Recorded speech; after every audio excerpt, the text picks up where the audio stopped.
Moinabad drugs కేసులో ముగ్గురు నిందితులను పోలీసులు కస్టడీకి తీసుకున్నారు. చంచల్గూడ జైలు నుంచి కస్టడీకి తీసుకున్న పోలీసులు 3 రోజుల పాటు వీరిని ఫామ్ హౌస్ డ్రగ్స్ అంశంపై విచారణ జరుపుతున్నారు.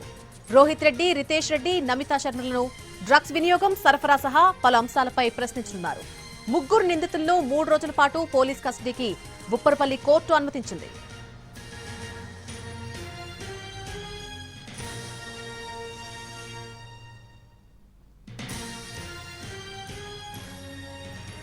మొయినాబాద్ డ్రగ్స్ కేసులో ముగ్గురు నిందితులను పోలీసులు కస్టడీకి తీసుకున్నారు.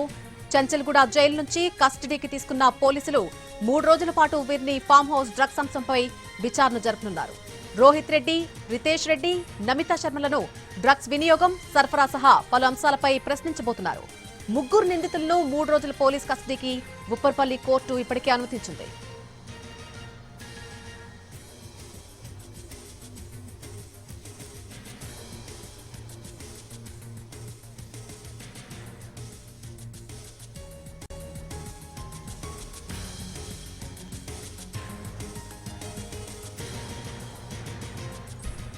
మొయినాబాద్ డ్రగ్స్ కేసులో ఇప్పటికే ముగ్గురు నిందితులను కూడా పోలీసులు కస్టడీకి తీసుకున్నారు. కస్టడీకి సంబంధించి పూర్తి అప్డేట్ మా ప్రతినిధి కిరణ్ అందిస్తారు.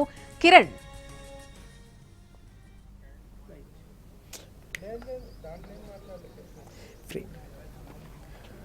శంషాబాద్ రూరల్ పోలీస్ స్టేషన్లో గడిచిన 3 గంటల నుండి ముగ్గురు నిందితులను కూడా పోలీసులు విచారిస్తున్నారు. ప్రస్తుతం మనము శంషాబాద్ రూరల్ పోలీస్ స్టేషన్ వద్ద ఉన్నాము.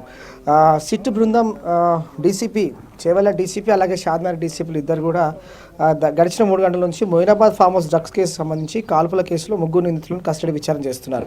పైలట్ రోహిత్ రెడ్డి, రితేష్ రెడ్డి, నమిత్ శర్మను కూడా విచారిస్తున్నారు పోలీసులు.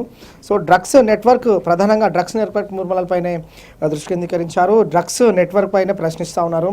డ్రగ్స్ సరఫరాదారుల వివరాలపై కూడా పోలీసులు వారిని ప్రశ్నిస్తూ ఉన్నారు. డ్రగ్స్ పార్టీ సూత్రధారులు ఎవరు, ఇంకా ఎవరెవరు పార్టీలో ఉన్నారు, వారి ప్రమేయం ఏంటి, అలాగే ఎంతకాలంగా ఫామ్ హౌస్లో డ్రగ్స్ పార్టీ నిర్వహిస్తున్నారు, ఎక్కడి నుండి డ్రగ్స్ కొనుగోలు చేస్తున్నారు, పోలీసులపై ఎవరి ప్రమేయంతో ఆ రోజు కాల్పులు జరిపారు, అభిషేక్ సింగ్ నుండి ఎన్నిసార్లు డ్రగ్ కొనుగోలు చేశారు, అభిషేక్ సింగ్ వద్ద నుండి పైలట్ రోహిత్ రెడ్డి డ్రైవర్ శరత్ ఎన్నిసార్లు ఎక్కడ ఎలా డ్రగ్స్ కొనుగోలు చేశాడు, అభిషేక్ ఎక్కడి నుండి ఎక్కడ డ్రగ్స్ వీరికి సరఫరా చేస్తున్నాడు, అభిషేక్ ఇచ్చిన స్టేట్మెంట్ ఆధారంగా ప్రస్తుతం గడిచిన 3 గంటల నుంచి కూడా ఇటు రోహిత్ రెడ్డి అలాగే రితేష్ రెడ్డి అలాగే నితీష్ శర్మ ఎవరైతే ఉన్నారో ఈ ముగ్గురిని కూడా రూరల్ పోలీస్ స్టేషన్లో గడిచిన కొద్ది గంటలుగా ఇటు చేవెళ్ళ డీసీపీ గౌతమ్తో పాటుగా షాద్నగర్ డీసీపీ శిరీష గడిచిన 3 గంటల నుంచి విచారిస్తూ ఉన్నారు. ప్రధానంగా ఈ ఎంటైర్ ఎపిసోడ్ అంతటి కూడా పరిశీలిస్తే డ్రగ్స్ మూలాలపైనే అలాగే డ్రగ్స్కి సంబంధించిన వ్యవహారం పైనే ప్రశ్నిస్తూ ఉన్నారు. అలాగే లైసెన్స్ వెపన్ కలిగి ఉన్న రితేష్ రెడ్డి దగ్గర నుంచి శర్మ ఎందుకు లాక్కొని కాల్పులు జరపాల్సి వచ్చింది, ఆ రోజు ఎవరి ప్రమేయంతో ఇతను కాల్పులు జరపాల్సి వచ్చింది, గాల్లోకి 3 రౌండ్లు, ఈ అనేక కోణాలు కూడా ప్రశ్నిస్తూ ఉన్నారు. సో మొత్తంగా ఆ రోజు 0.26 గ్రామ్స్కి సంబంధించిన కొకైన్ లభ్యమైంది కాబట్టి అభిషేక్ సింగ్ నుంచి ఎంతకాలంగా రోహిత్ రెడ్డికి సంబంధించి పైలట్ రోహిత్ రెడ్డి డ్రైవర్ శరత్ ఎంతకాలంగా అతని వద్ద డ్రగ్స్ తీసుకుంటున్నాడు, తర్వాత వీరు విచారణలో కూడా సిమ్లాలో తీసుకున్నామని చెప్పారు. సో ఆ రోజు డ్రగ్స్ టెస్ట్ నిర్వహించినప్పుడు 6గురికి పాజిటివ్ వచ్చింది, 3గురిని అరెస్ట్ చేశారు, 3గురు రిమాండ్ చేశారు.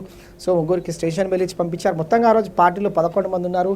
సో ఎంతకాలంగా పార్టీ నిర్వహిస్తున్నారు, తర్వాత ఎన్నిసార్లు ఈ డ్రగ్స్ తీసుకున్నారు, ఎక్కడి నుండి డ్రగ్స్ కొనుగోలు చేశారు, ఎందుకంటే డ్రగ్స్ సంబంధించిన కొకైన్ అనేది నైజీరియా కంట్రీ నుంచి వస్తుంది కాబట్టి ఇది గోవా మార్గంగా వస్తుంది కాబట్టి అభిషేక్ సింగ్ దాదాపు 19 సార్లు కూడా డ్రగ్ సంబంధించిన పార్టీకి నేను డ్రగ్ను సరఫరా చేశానని అతను స్టేట్మెంట్ ఇచ్చాడు.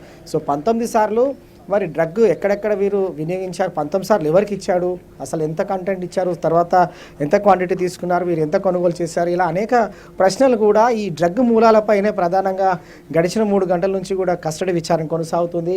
శంషాబాద్ రూరల్ పోలీస్ స్టేషన్లో ఇటు సిట్ బృందం, ఇటు సైబరాబాద్ పోలీస్ కమిషనర్ రమేష్ రెడ్డి నేతృత్వంలో 9 మంది సభ్యులు కూడా ఇందులో బృందంగా ఏర్పడ్డారు, సిట్ బృందంగా ఏర్పడ్డారు. ఇందులో ఉదయం చేవెళ్ళ డీసీపీ గౌతమ్ వచ్చారు, అలాగే షాద్నగర్ డీసీపీ శిరీష వచ్చారు. వారిద్దరి నేతృత్వంలో మొయినాబాద్ పోలీసులు అలాగే ఈగల్ టీం పోలీసులు ఒక సంయుక్తంగా టీం ఏర్పాటై ఈ డ్రగ్స్ కొనుగోలుకు సంబంధించి అలాగే వాడకం వినియోగం సంబంధించి ఎక్కడి నుంచి సరఫరా తీసుకుంటున్నారు, అలాగే సబ్ పెడ్లర్స్ ఎవరున్నారు, పెడ్లర్స్ ఎవరున్నారు, ఎంతకాలంగా ఇదంతా కూడా వ్యవహారం నడుస్తుంది, డ్రగ్కి సంబంధించిన మూలాలపైనే దృష్టి కేంద్రీకరించి వారిని వివిధ కోణాల్లో ప్రశ్నిస్తూ ఉన్నారు. కాబట్టి సో ఇటు నితీష్ శర్మ ఆ రోజు ఎవరు పిలిస్తే పార్టీకి వచ్చారు, తర్వాత మరికొంతమంది పారిశ్రామికవేత్తలు ఉన్నారు, పొలిటీషియన్స్ కూడా ఉన్నారు, కాబట్టి వారికి ఏమని వీరు పార్టీకి ఆహ్వానించారు, ఎంత క్వాంటిటీలో వీరు డ్రగ్స్ తీసుకున్నారు. సో ఎఫ్ఎస్ఎల్ రిపోర్ట్ కూడా ఈ కేసులో చాలా కీలకంగా మారుతుంది, కాబట్టి ఆ ఎఫ్ఎస్ఎల్ రిపోర్ట్ బేస్ చేసుకొని కూడా వారు ప్రశ్నించే అవకాశం ఉంటుంది. సో శరత్ ఎవరైతే ఉన్నారో పైలట్ రోహిత్ రెడ్డికి సంబంధించిన డ్రైవర్ శరత్ అతను విచారించినప్పుడు అభిషేక్ సింగ్ నుంచే డ్రగ్స్ కొనుగోలు చేశారని చెప్పారు, కాబట్టి అభిషేక్ సింగ్ అదుపులోకి తీసుకొని విచారించారు. అతని స్టేట్మెంట్ ఆధారంగా ముగ్గురిని గడిచిన 3 గంటల నుంచి కూడా విచారిస్తా ఉన్నారు. Nalini. Right Kiran, thank you for the live.